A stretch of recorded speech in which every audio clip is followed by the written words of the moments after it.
let's grow together. O diba? Mauni mostly ang makita na to sa comments nga mga phrases like payakap, pa-visit sa bahay, mag-iwan ng bakas, let's grow together. Right, engagement is the key. Sabay tayong aangat, ganon. Okay, let's talk about this now. And shout out the aning mga commenters nga silang, it's me, Maring Inday, and Miss Kerlin.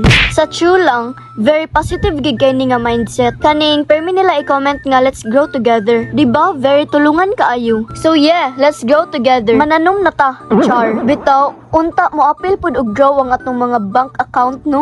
Or maski atong height na lang mo grow pud og apil. Anyways, tara, let's grow together. Pero pag nag-grow na, wala na hilahan pababa ha, Charis. And also, dili puros comment lang og ingon ana. Dapat himo-himo pud da og solid nga content no. Char, coming from me pa jud. Nga otro pang gagmay mga views.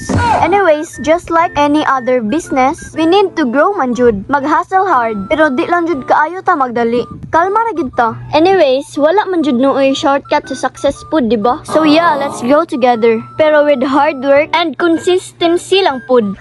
Success is better when shared. So let's all support quality content. Dili ni padaghanay og followers, kundi palakasan og impact. Yes, lisod kaayo sa pag-start. Pero what's important is wala ta ni give up. Dili porket walay nahitabo sa tong pag-vlog or permanenteng gagmay ra kayo nga tong views, muundang na lang hinuunta.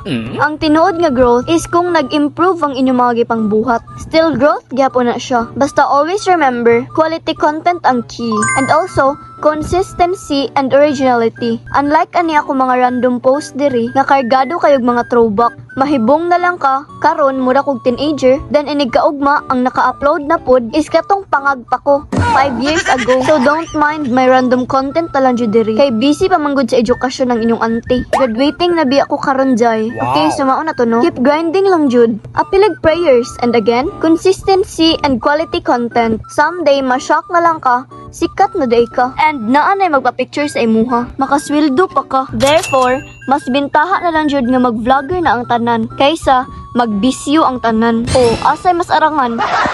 Okay, so that's it. And sa mga mag-comment nga let's grow together, let's also help each other genuinely. So until next vlog mga meg, God bless everyone and I thank you.